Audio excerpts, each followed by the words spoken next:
Can I tell you a story? I had a patient yesterday who came into my office. She drove for 2.5 hours to come and see me. She brought in she had the diabetes solution kit with her, and she showed me her numbers. Her hemoglobin A1c was 12.4. And then she went on the program, and 3 months later, she went back to the doctor. Her hemoglobin A1c was 5.6. And the doctor said, I want to put you on some more medication. She goes, well, I don't need medication because my hemoglobin A1c is non-diabetic. He goes, no, you still need medication. You still have diabetes. And was trying to push the medication on her. And she says, well, that's the whole reason I did this, so I wouldn't have to take medication.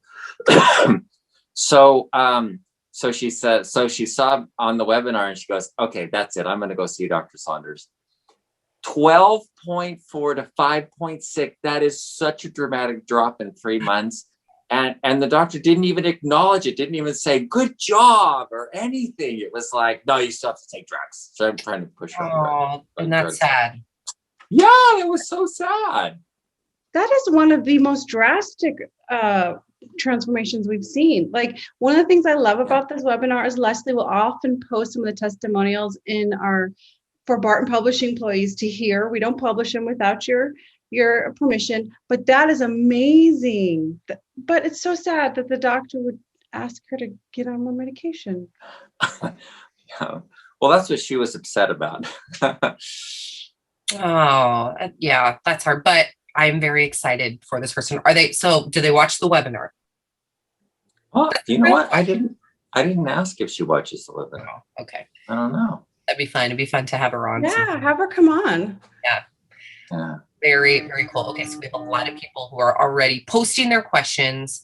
Good morning. We have Grace, Connie, Mike, all our friends, Fritz, Robert, Carol, Deborah. Oh, this is good. Mohammed. Okay, so we'll get to your questions, of course. Let's do a quick disclaimer. I'm going to let Dr. Saunders go ahead and do the disclaimer for today. Okay, so the advice we give, the things that we talk about are for general informational use. They're not necessarily for you specifically. You have to apply the parts of it that apply to you properly. And sometimes that requires that you have a consultation with a professional so that you can discuss it and say, does this work for me? Does this apply to me? Very good. Okay, guys, we are on episode number 95 today. So very exciting. 95. And this has come up so many times in the past week. And so we kind of reached out to Joe and Dr. Saunders. I think we should talk about inflammation. And so I'm going to turn this over to Dr. Saunders to get us started. And of course, if you have questions, post them in the Q&A or in the chat or on Facebook in the comments. But here we go, Dr. Saunders, take it away. Okay, so inflammation is very important. It is a big part of our lives. But what is inflammation? Let's start off with the beginning of what it is. So inflammation is when you react to something, and it's non-specific. It doesn't apply to any specific thing. You could have an infection that would cause inflammation. If you've ever had like a hangnail or something and it gets red and hot and swollen and tender, and you touch it and you say, ouch, that's inflammation. That's all it is. If you slam your thumb with a hammer and it gets red and hot and swollen and tender to touch, you go, ouch, that's inflammation. Well, one's caused by infection, the other one's caused by trauma. Either one is still inflammation. And so there's all kinds of ways of getting inflammation. You could have general inflammation in your body just because of imbalances in what you eat. So, for example, if people eat a whole lot of omega-6 fatty acids and they don't get enough omega-3 fatty acids, well, the omega-6 fatty acids are mostly, not all of them, but mostly made into the inflammatory mediators that cause inflammation. Well, omega-3 fatty acids are mostly made into ones that suppress inflammation. So you have this balance in your body. And when you have some kind of invader, like an infection, for example, or some toxin or some trauma or something, then you get more inflammation. And that extra inflammation allows you to fight off the infection, to heal things. So let me give you an example.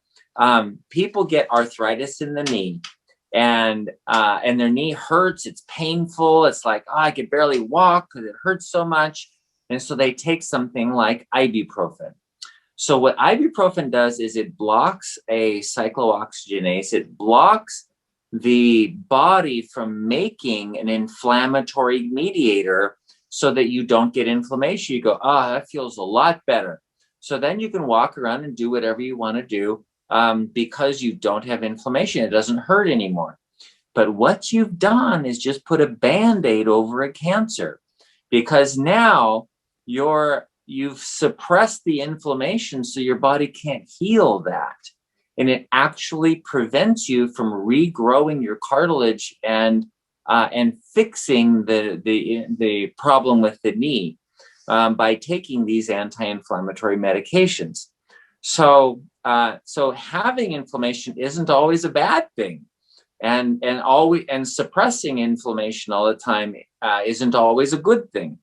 So you need inflammation for certain things. In fact, there was one study, I talked about the omega-3, omega-6, that showed that people who take too much omega-3, where they're really suppressing their inflammation all the time and they don't have enough omega-6 to create inflammation, they get cancers more easily, like skin cancers and other cancers. So it's not just a simple thing that you always want to suppress inflammation.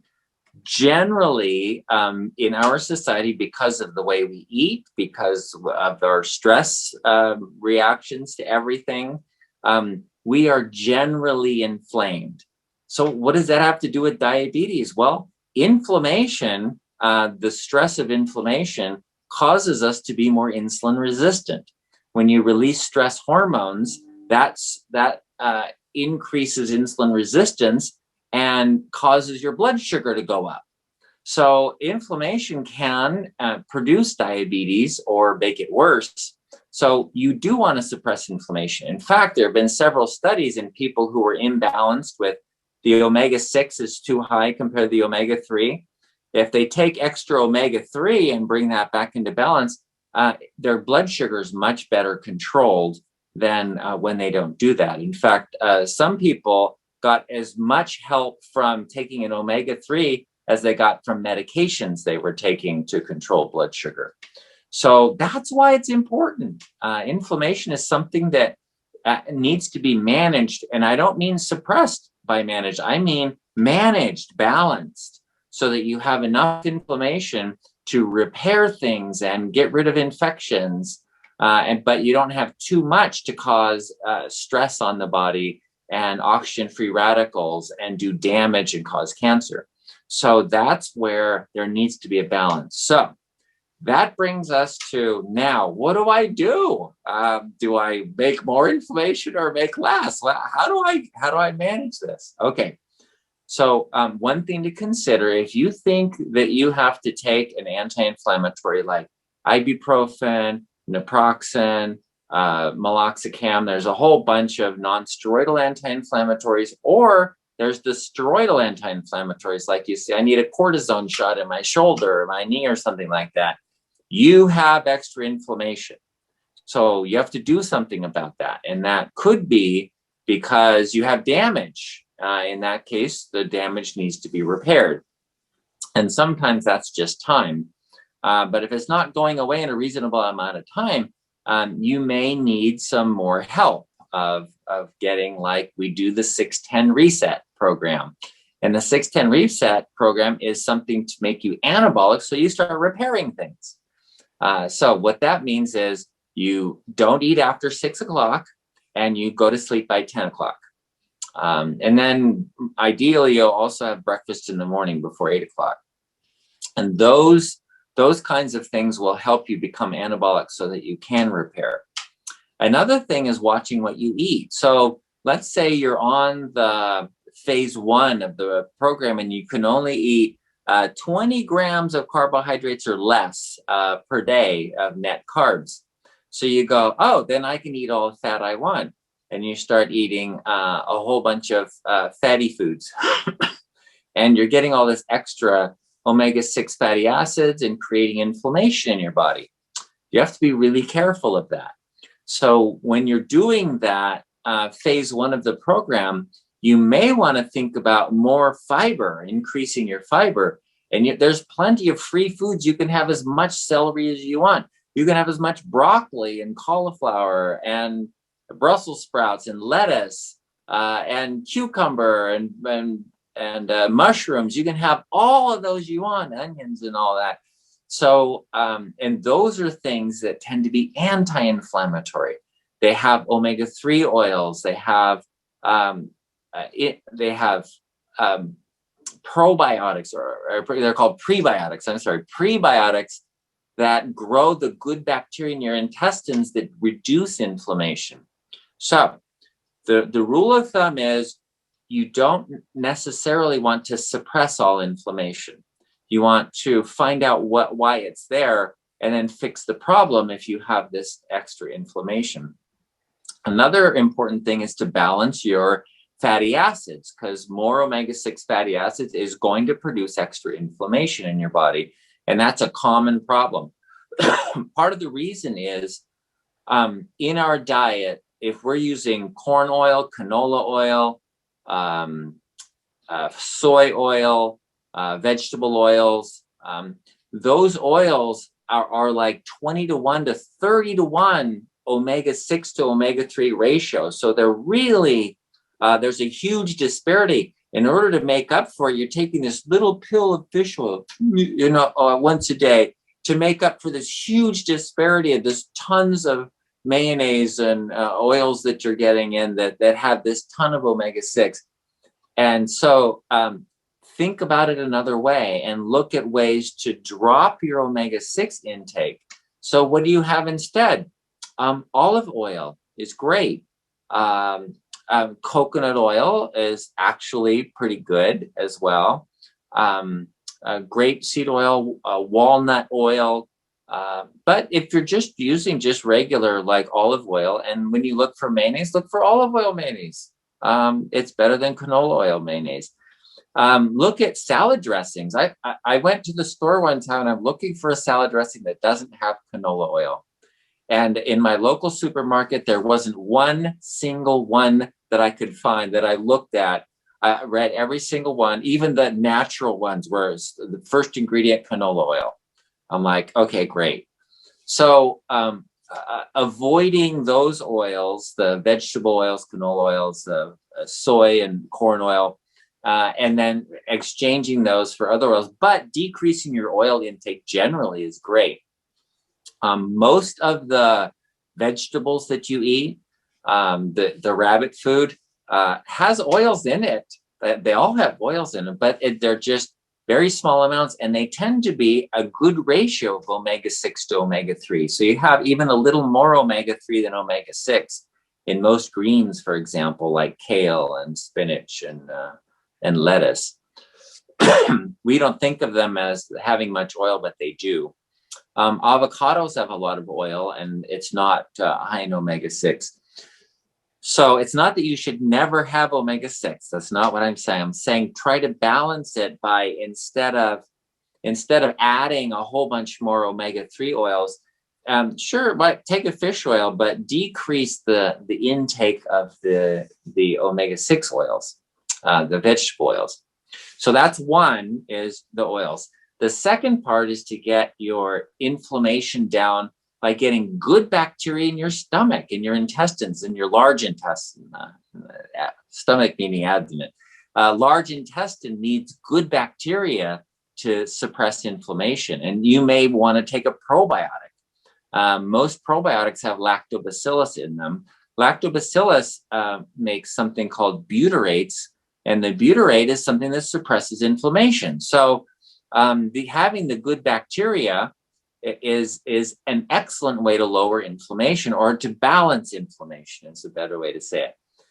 And then you want to grow them. So you grow them with prebiotics. So whether you're on phase 1, phase 2, or phase 3 of the program, look at having high fiber foods. I was just reading, one of the best fibers for growing good bacteria is in jicama. And it's not very common. You get it in chicory root, but jicama has a really good prebiotic. So if you like jicama, that's a great snack to have. It's low in sugar and tastes good. It's kind of sweet most of the time. Depends on which one you get. Anyway, so the oils, then the probiotics and prebiotics will help balance inflammation. Adding the omega-3 oils, and then the last thing is, remember I talked about stress, and stress is a catabolic. The hormones that are stress are catabolic hormones. What that means is they're breaking down your body. So as you're doing things every day, you have these catabolic hormones that cause inflammation. They allow the breakdown of the body. So you need to be anabolic at night. So then the third thing is the 6-10 reset program.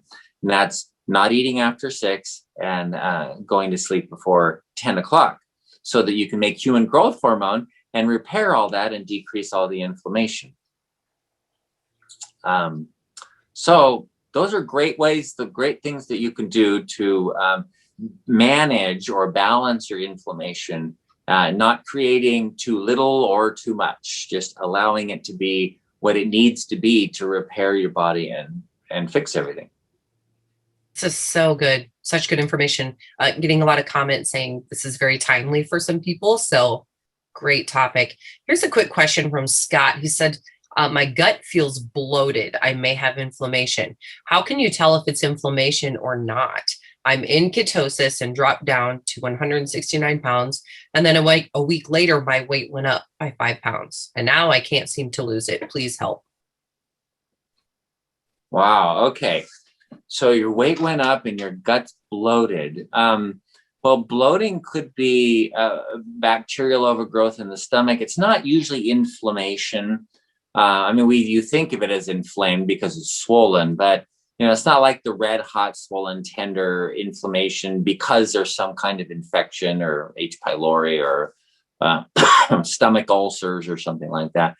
That could cause it. Some people have like celiac disease. My daughter was just diagnosed with celiac disease. So she went off all week and she's like, oh my gosh, I do not feel bloated. I thought I just had a baby pouch all the time with this, stomach bloating. And I went off gluten and I no longer have any of that. And I have a flat stomach and I'm pretty happy with it. So the eating gluten when you have a gluten sensitivity can cause that kind of thing, the bloating and then gas and feeling like you're inflamed.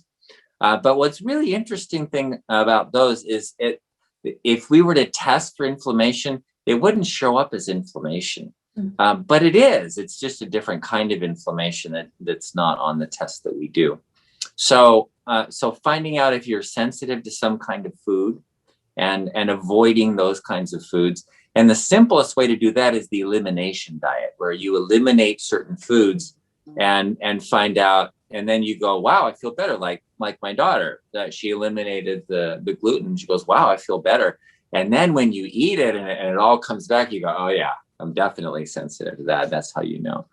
I had somebody who had psoriasis, and we did tests and everything, found out he was sensitive to milk. So we went off all milk products, like 100%, nothing, even like you have to be really careful of packaged foods that have sodium caseinate, which is a milk protein. Everything he went off, and his psoriasis cleared up. It got a lot, like it went away to the point where you wouldn't even see it. And then one day, like 6 months later, he was in high school. So they were having a party and all they had was pizza at the party. So he's like, well, I'm all better. I've been better for 6 months. So he ate some pizza and it all came back like the next day. It was so fast. And he came into my office and I'm like, what are you doing here? I can't help you. You know what to do. Go off the cheese, get off the the milk products. He's like, oh, darn. So, you know, I don't know if it's a lifetime thing, but anyway, when you have those kinds of issues, look to see if there's something you need to eliminate from your diet that would help you stop that. And those 5 pounds, that's probably the bloated, right? If he's gained 5 pounds, then it's probably water weight from being bloated. It's not necessarily something, if he's in ketosis, that'd be why he would gain weight then, is because he's bloated. Yeah, often that's the case. Bloated meaning you're like holding on to water, and people get that extra water and their legs kind of swell more easily, and they just like get bloated easily. Yeah, that's one way. And that is sort of like inflammation, but it's not necessarily. It could be just holding on to water. The other thing is when people have intestinal irritation, like this kind of chronic nausea, it always feels like I got to put something in my stomach to move things along. You know, like women who are pregnant and have morning sickness, they often say, I just need to snack all day to keep that nausea down. And that ends up causing a lot of weight gain too. So it could be both, either one. All right, good information. Deborah says, good morning, everyone. These webinars are so helpful. Thank you for sharing your time and knowledge with us. You are so welcome. You're welcome. All right, here's a question from Mohammed. I usually eat my breakfast around 7:30 a.m. with no sugar or carbs, usually eggs and greens with some bacon sometimes. Then I might snack on some seeds or almonds until dinner. Meantime, I do lots of yard and garden work until 6. Then I do basically low carb dinner with some meat, fish, chicken, or beef around 6:30. However, when I measure my blood glucose before breakfast at 7, it's around 100. And when I measure before dinner, it's close to 200, which I don't understand, for I've eaten basically nothing that could become glucose. Where do those extra sugars come from? Oh, good question. Okay. So there are so many factors involved in your blood sugar that it's not as simple as I eat it and my blood sugar goes up, or I don't eat and my blood sugar goes down. That does happen, but it's just not that simple.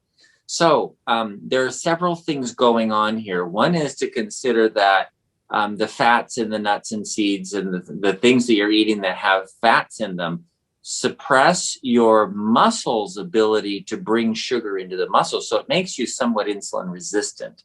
We've talked about that with eating a low-fat diet too, to stop the insulin resistance, and that's one way to do it. So if you're insulin resistant and then you didn't eat anything that has carbs, then your insulin level drops down and your glucagon level goes up. And that tells your liver, make more sugar. So your liver starts pumping out sugar into your blood, but you're a little bit insulin resistant because you've been eating high fat foods. So your blood sugar goes up pretty easily from that. So the blood sugar doesn't have to come straight from what you eat. There is a whole lot of glycogen in the liver that can be stored and pump out blood sugar to raise up your blood sugar pretty quickly. And it's a natural way. It's totally natural and normal for it to do that. But the problem is not that you're making sugar. The problem is that you're insulin resistant. And so that's where the problem comes in. And that's what led to the type 2 in the first place, is really insulin resistance. Today's Fixed Blood Sugar webinar is sponsored by Synachroma, our best-selling advanced blood sugar support formula. Now, thousands of people around the world are taking Synachroma every day as part of their program to fix their blood sugar using natural ingredients that simply work. Now, Dr. Saunders formulated Synachroma to meet key nutritional deficiencies that most people have unknowingly suffered from for far too long. With Synachroma, you get a blend of 6 key ingredients. The perfect combination of chromium, vitamin D3, and vitamin K2, which it's important to take those two together, selenium, vanadium, and our 10-to-1 cinnamon bark extract. Now, if you're not already using Synachroma, I highly recommend that you give it a try and see how it helps your energy, your weight, and your blood sugar numbers. You can get Synachroma at bartonnutrition.com or on Amazon. If you get it at bartonnutrition.com, you can enter the coupon code webinar25 and you'll save 25% off at bartonnutrition.com. But I realize some people like to go to Amazon as well. So anyways, Synachroma, highly recommend. Now let's get you back to the Fixed Blood Sugar webinar. Okay, Krish. Hello, Krish. Are type 2 diabetics more prone to arthritis, which affects lower back and also knees? In a way, yes, but it's not really that simple. Because people have chronic inflammation, they're more likely to get insulin resistance. So if you have a predisposition tendency or genetic disposition to get insulin resistance, and then you have chronic inflammation like arthritis and things like that, then you're more likely to get diabetes. So they kind of go together, and just because of that extra inflammation, it exacerbates it, makes it worse. Okay, we have a couple questions on Facebook. Someone is just wondering, Daniel said, I don't like to take medications. Are there supplements I could be taking to help with my diabetes? Or Plymouth says, when I was taking diabetic medication, I got depressed, and now he has stopped, feeling much better. Still has some needle kind of pain in his hands and feet. But these are, I think, new viewers to us and to Facebook. And so let's take a minute and talk briefly about the Diabetes Solution Kit as an option to help with type 2 diabetes. Let me just add too, there are a couple of anonymous people on the webinar who ask, what is a diabetes kit and where can I find a net carb list? So take it away, Dr. Scott. Yeah. Okay. So the Diabetes Solution Kit is a really simple manual on what could be done to reverse the process of insulin resistance. And there are various ways of doing it. This isn't the only possible thing you could do. We have chosen a way of doing it that works for the majority of people. So this is a larger number of people are going to be able to use this solution kit to reverse type 2, to reverse insulin resistance, and to get their blood sugar normal again. So it's a really simple program. It starts out with phase 1. And phase 1 is you just take out as many carbs as you can. And we recommend less than 20 grams a day.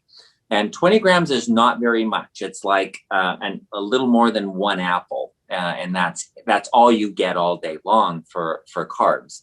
One slice of bread, that's it. You're done for your carbohydrates for the day. So that phase 1 program allows you to eat other things. You can eat as much broccoli and spinach and asparagus and Brussels sprouts and cauliflower. You can eat. There's a lot of vegetables that are low starch, low sugar vegetables. You can eat as much of as you want. They're free. You don't even count them. Yes, they have a little bit of carbs in them, but most of the carbohydrates that they have is fiber, and they don't drive up your insulin very much, if at all. So those are free carbohydrates. And then, so you can have as much of that as you want. And then you can have meat and fish and chicken and all of that. So that you can avoid the carbohydrates. And there's no limit to the amount that you can eat. Ideally, of course, you're not going to engorge yourself, right? Just eat responsibly, reasonably.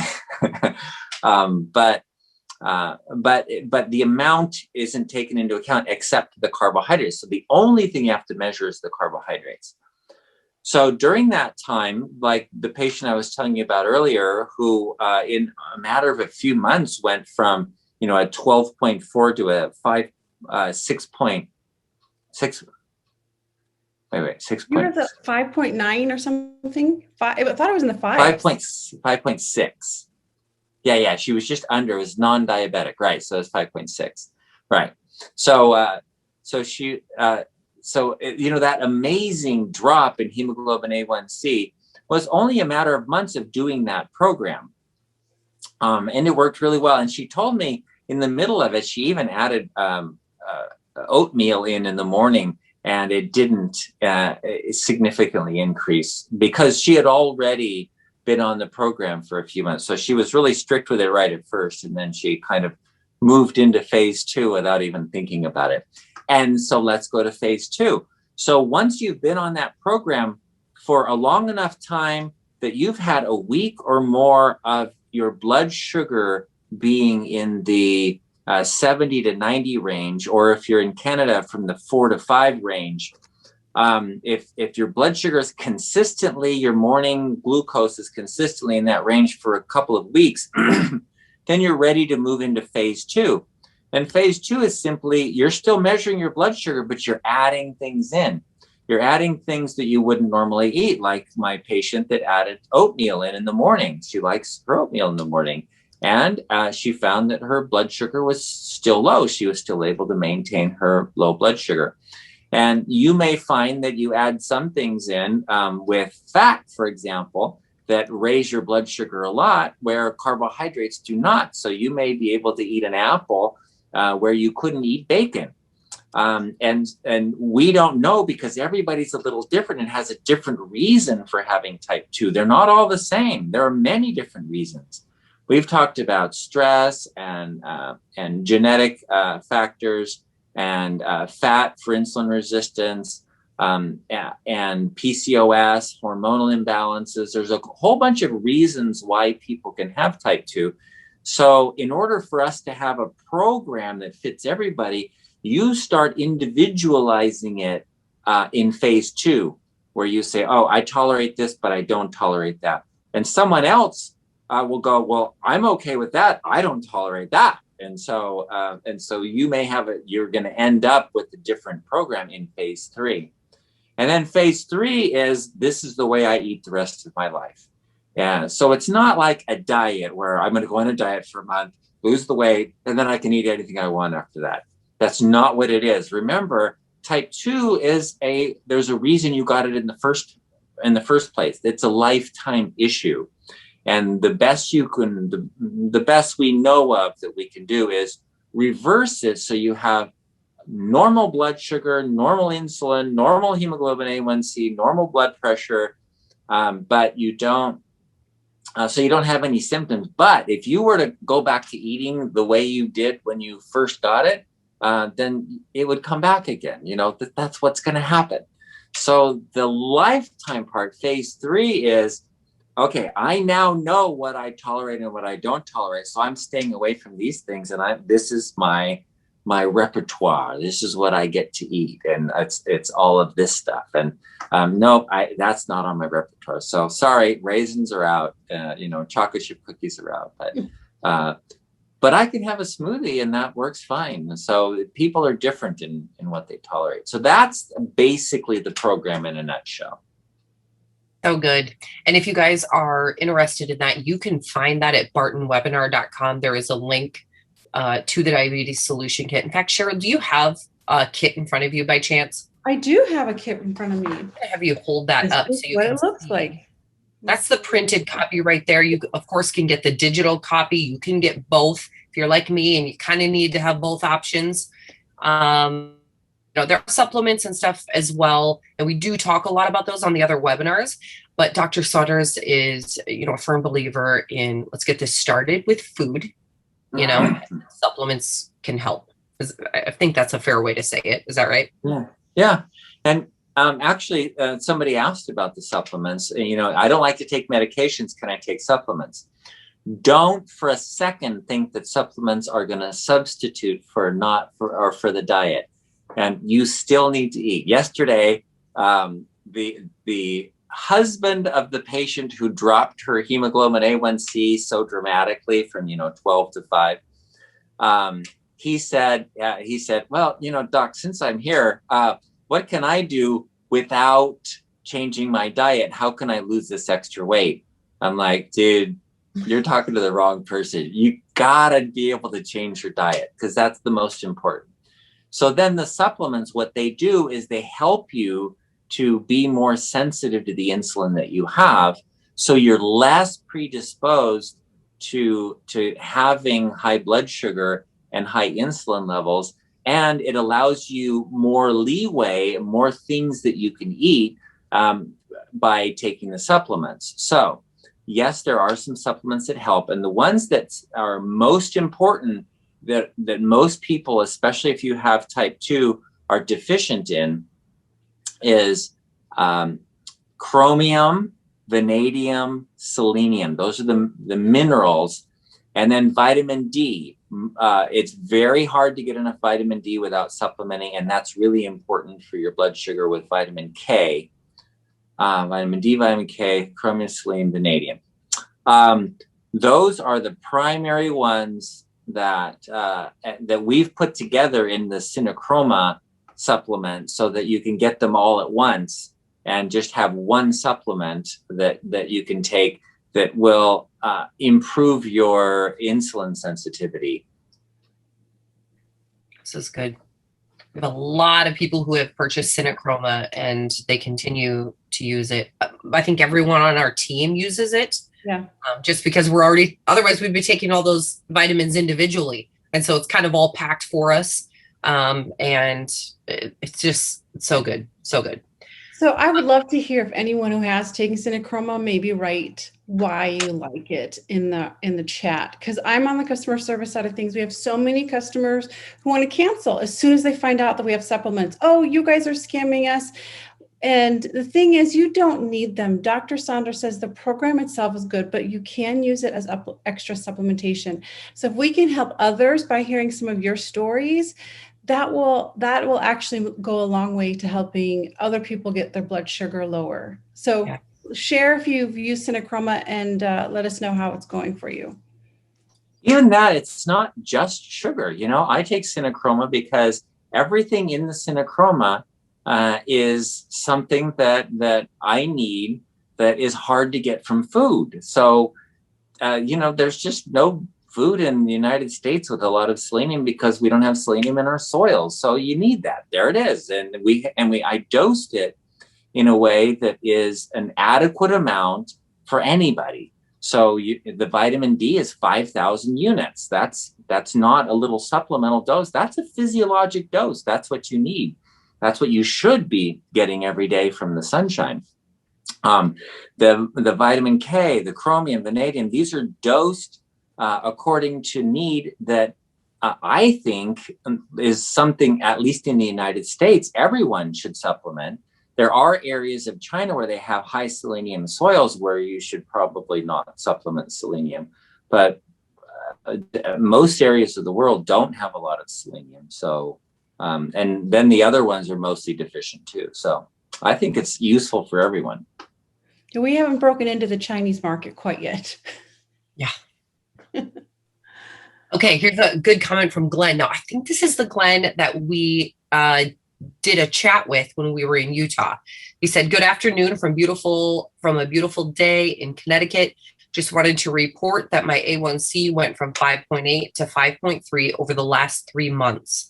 Yes. It was 6.6 in December, 5.8 in March, and last labs were 5.3. My weight is now 178, where I've met my goal of 180, a drop from 223 pounds last October. Thanks for all of your help and encouragement. Love the weekly helps with this webinar." So that is awesome. Okay, so if 5.8 is pre-diabetic and 5.3 is non-diabetic, the average blood glucose with 5.3 is around 105. Which is excellent. So that is a non-diabetic hemoglobin A1c. Very good. Or if you're in Canada, it's about 5, the blood sugar. And actually, Glenn might even be in Canada. I can't remember. No. He said he's Connecticut. Never mind. Connecticut. Okay. Starts with a C. Yeah, I was close. All right, let's see. Mike, I'm following up on the question last week about diabetes insipidus. I had a 24-hour urine screen done. While I was talking to her, she said my A1C was 5.7. It says in the paperwork, I may be pre-diabetic again after having a 5.6 last time. I guess there's two questions here. Am I a pre-diabetic at 5.7 A1C?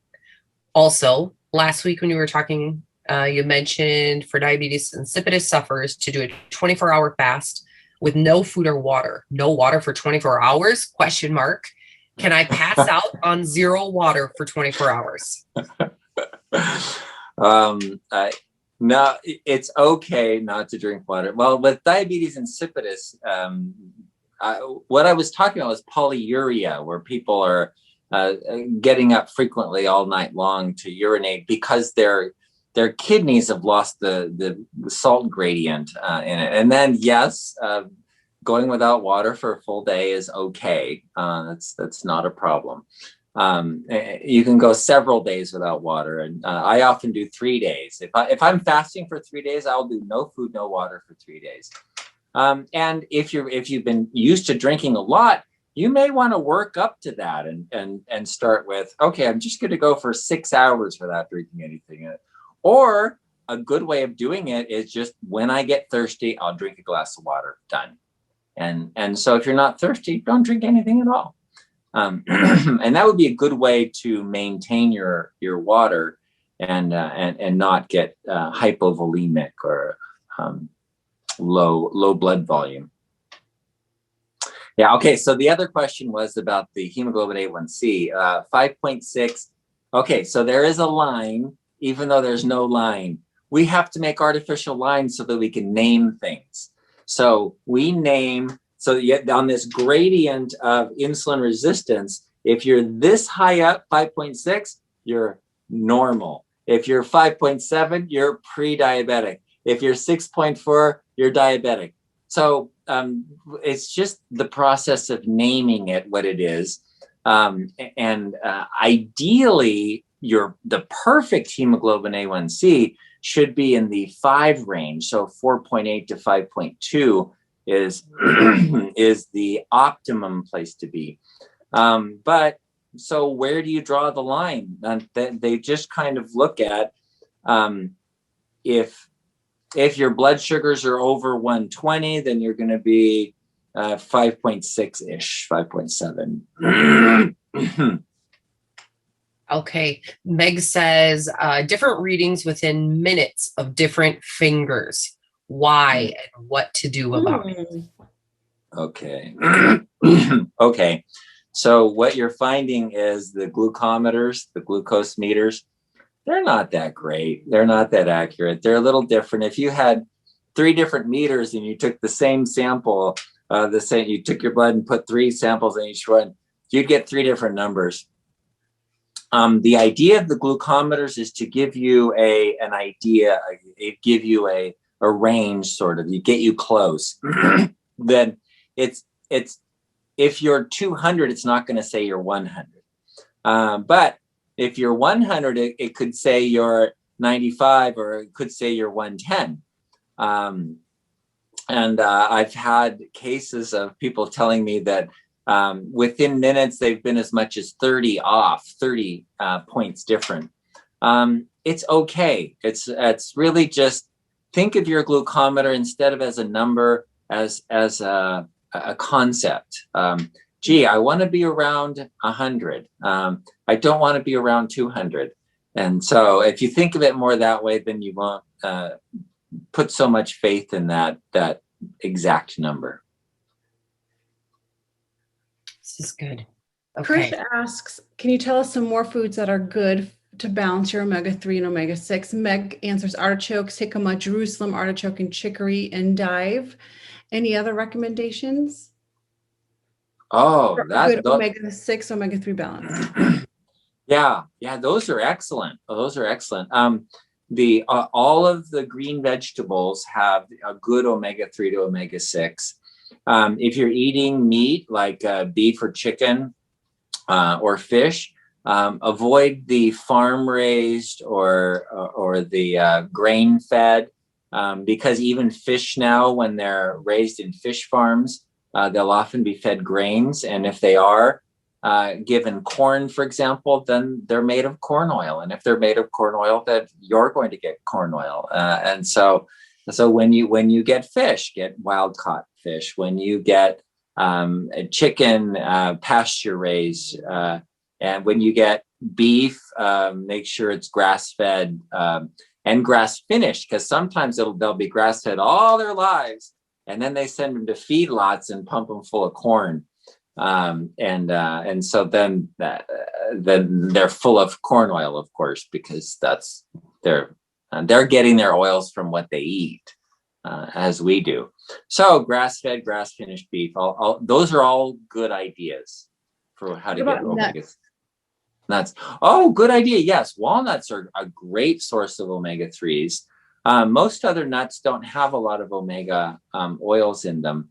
But pecans do, walnuts, and most nuts are omega-3 oils.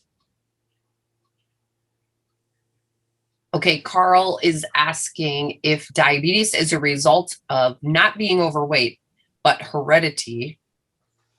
Okay, hold on a second. Heredity, okay, the typical programs don't work since they are geared more to overweight, sedentary people. What do you do when the cause is heredity? I don't need to lose weight or work out more, he said. That's a great question. So I had a patient in my office yesterday, and she had that issue where she went on the diabetes solution kit, and she wanted to reverse her diabetes, but she didn't want to lose weight, and she ended up losing about 15 pounds. And she goes, well, I'm kind of a little below my ideal body weight now. And I don't want to lose more weight, and I'm still on phase 1 of the program. What am I going to do?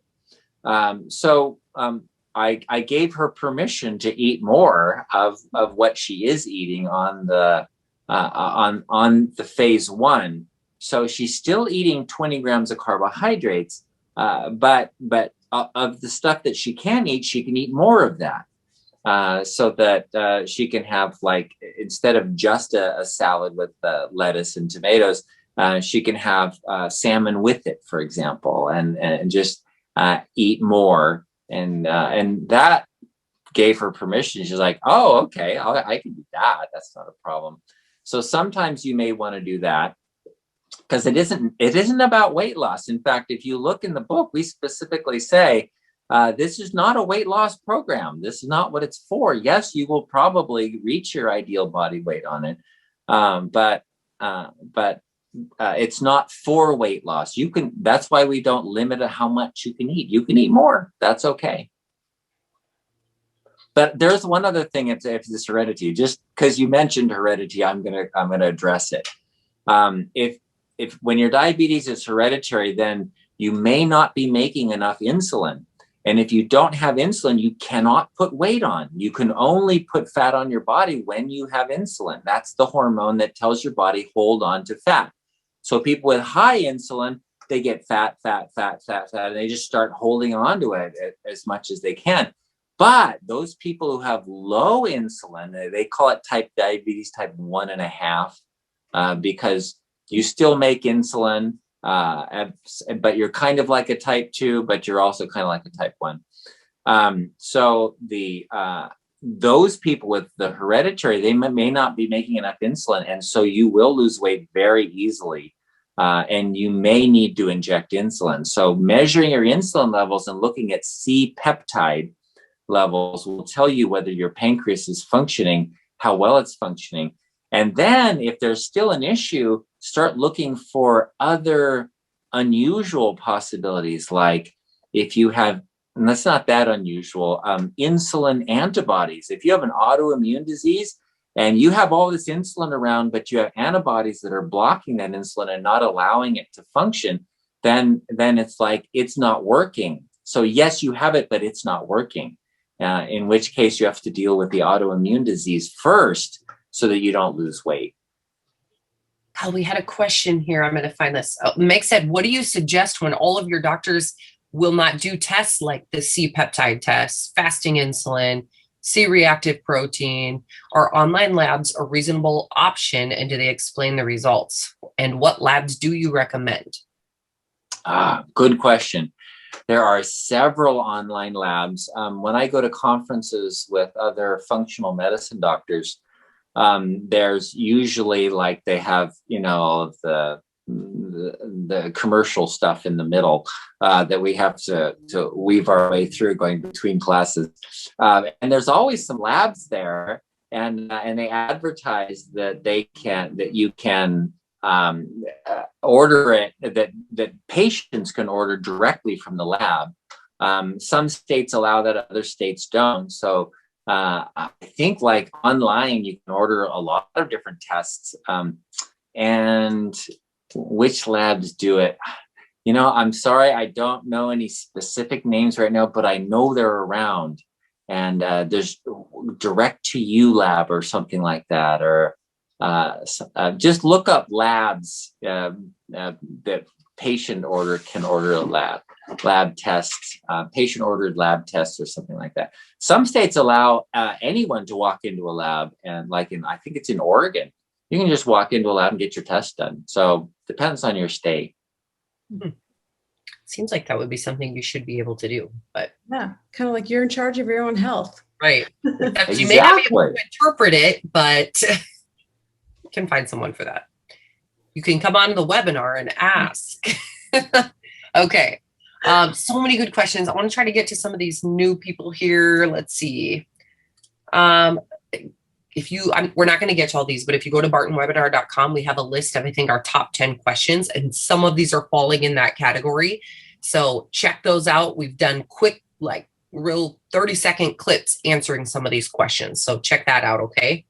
I like this. Mary is asking, is there a tea that helps you to get a deep sleep? And does this help lower your blood sugar overnight? Okay. Sleeping. So we started off with inflammation, and we were talking about stress. Not sleeping is very stressful for the body. So you release extra cortisol, and that extra cortisol causes breakdown in your body, causes insulin resistance. So the answer to that question is a kind of a roundabout yes, absolutely. So if you have a good tea, and there's sleepy time tea that has chamomile and lemongrass, hops, you have this kind of series of herbs that are really good for helping people sleep. And yes, they give you good sleep. So it's not like the drugs, benzodiazepines and such that knock you out, but really don't give you good sleep. You don't have a good structure of sleep. So you don't get deep sleep. Your body doesn't really get rested. So you still have stress.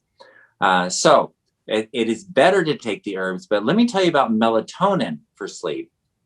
Melatonin is often helpful for sleep, and it doesn't require a lot, and you just take the minimum amount you need to sleep. But it's one of those things that you can take for long periods of time, get good sleep, and it actually improves your function. It's not like most hormones, like you suppress the adrenal glands when you take cortisone, for example.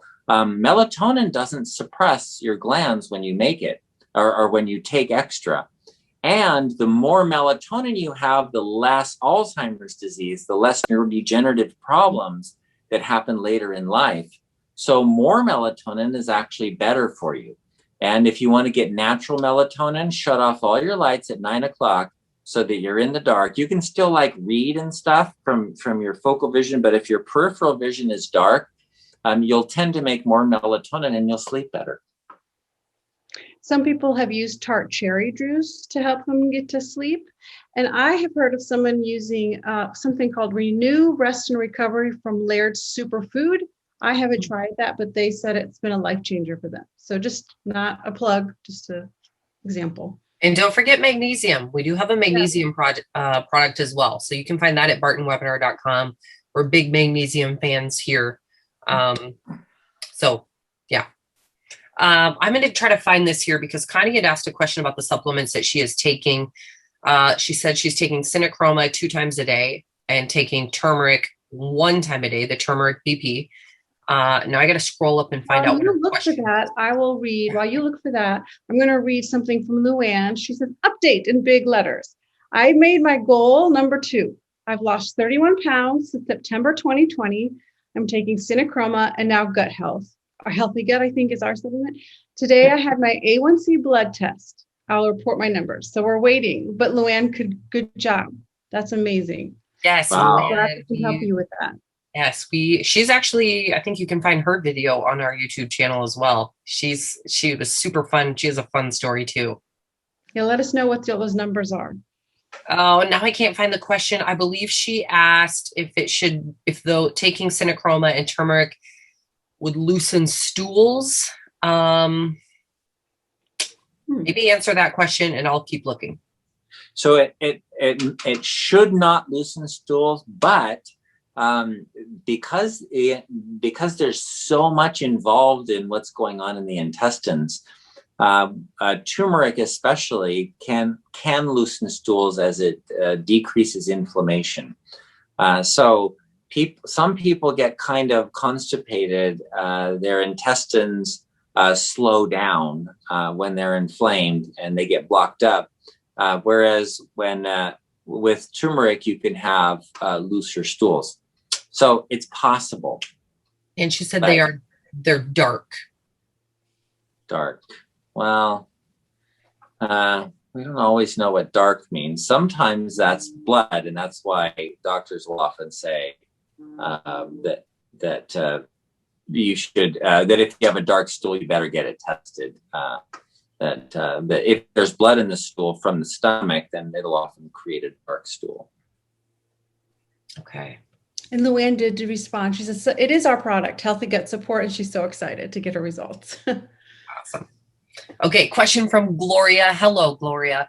I am pre-diabetic and cholesterol is slightly high. I'm almost 68 years old and I do not take any medications. My doctor would like me to take medications to prevent full diabetes, and I do not want to take such a drastic solution.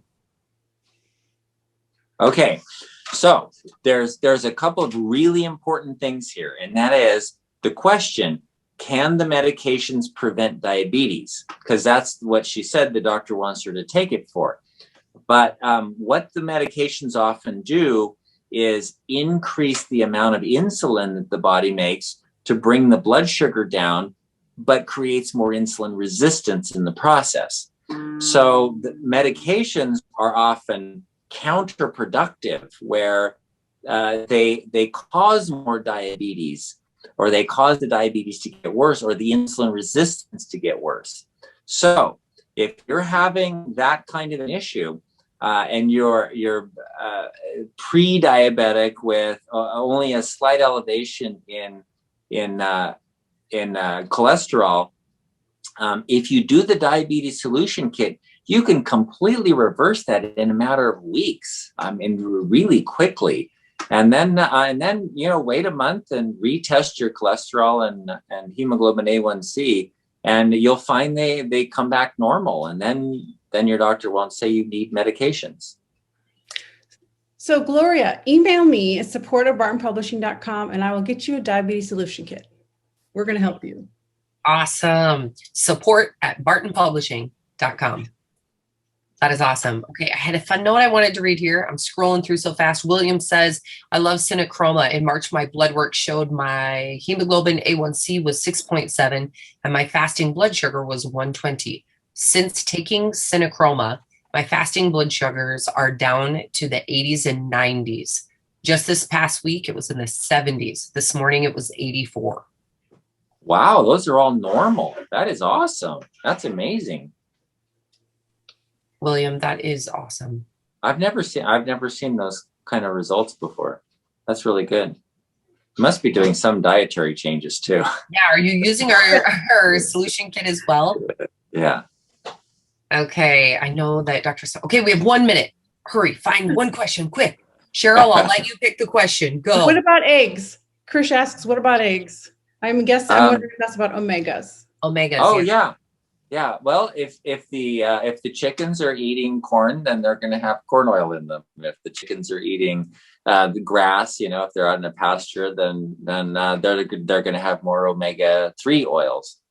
So for that balance of omega-6 to omega-3, they do make omega-3 eggs, and they're generally fed fish meal. And they taste like fish. And they do taste like fish? Yes, they do. I got them on accident one time. Omega-3 eggs taste like fish. Maybe that's changed. It was a while ago. They should. So the omega-3 eggs, yeah, that's fine. But also, as far as like on the diabetes solution kit on phase 1, eggs are great. Eggs, if you think about what does an egg have to become? An egg has to become a full chicken, including like feathers and beak and brain and muscles and everything, bones, everything that an organism requires is found in that egg. So yeah, I think eggs are a really good nutrition as a rule. Today's Fixed Blood Sugar webinar is sponsored by Cinechroma, our best-selling advanced blood sugar support formula. Now, thousands of people around the world are taking Cinechroma every day as part of their program to fix their blood sugar using natural ingredients that simply work. Now, Dr. Saunders formulated Cinechroma to meet key nutritional deficiencies that most people have unknowingly suffered from for far too long. With Cinechroma, you get a blend of 6 key ingredients. The perfect combination of chromium, vitamin D3, and vitamin K2, which it's important to take those two together, selenium, vanadium, and our 10-to-1 cinnamon bark extract. Now, if you're not already using Cinechroma, I highly recommend that you give it a try and see how it helps your energy, your weight, and your blood sugar numbers. You can get Cinechroma at bartonnutrition.com or on Amazon. If you get it at bartonnutrition.com, you can enter the coupon code webinar25 and you'll save 25% off at bartonnutrition.com. But I realize some people like to go to Amazon as well. So anyways, Cinechroma, highly recommend. Now let's get you back to the Fixed Blood Sugar webinar. I'm just going to mention this. Fruits. If you have questions about fruits, look up to see how many carbs are in those fruits, because fruits can get a little crazy. They're so good, but maybe introduce some of those in phase 2. Yeah, a lot of carbs, but some people tolerate that pretty well. Everybody's different. Okay, our time is up with Dr. Saunders. This was so good as always. Thank you so much. And I know you need to go see your patients, so thanks for taking time out to be with us. All right. We'll see ya. Bye. Bye, guys. Thanks again, Cheryl. Thank you. You're the best. Bye. Bye.